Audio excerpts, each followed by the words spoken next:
Mastering second conditionals with should. Hello language learners, welcome back to our channel. Today we're going to delve into a very specific but important topic in English grammar. Using should in second conditional.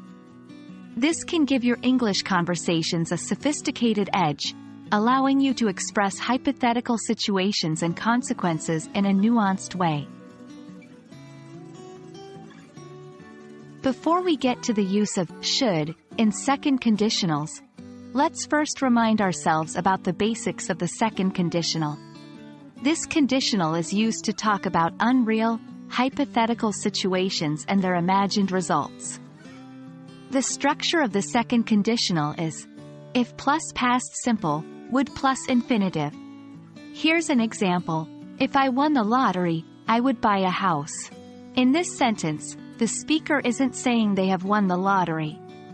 They are imagining a hypothetical situation where they win the lottery and what they would do in that situation. Now that we're clear on second conditionals, let's move to our main topic. Using should in second conditionals. In this context, should works as a modal verb that adds an extra layer of meaning to the conditional sentence. It typically expresses advisability or necessity, but when used in the second conditional, it usually indicates a hypothetical situation that is unlikely or impossible, and it adds a sense of a recommendation or advice to the hypothetical result.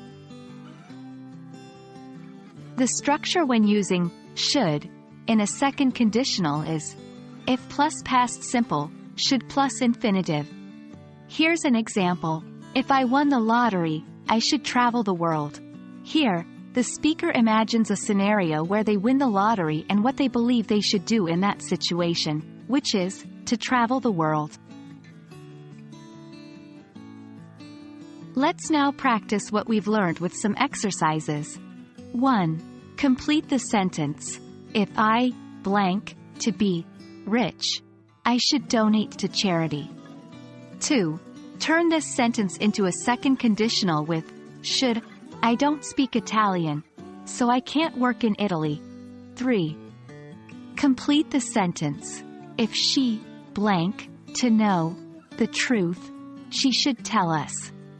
Feel free to pause the video here and take your time with these exercises. And that wraps up our lesson on using should in second conditionals. Remember, practice makes perfect, so keep using these structures in your English writing and conversations.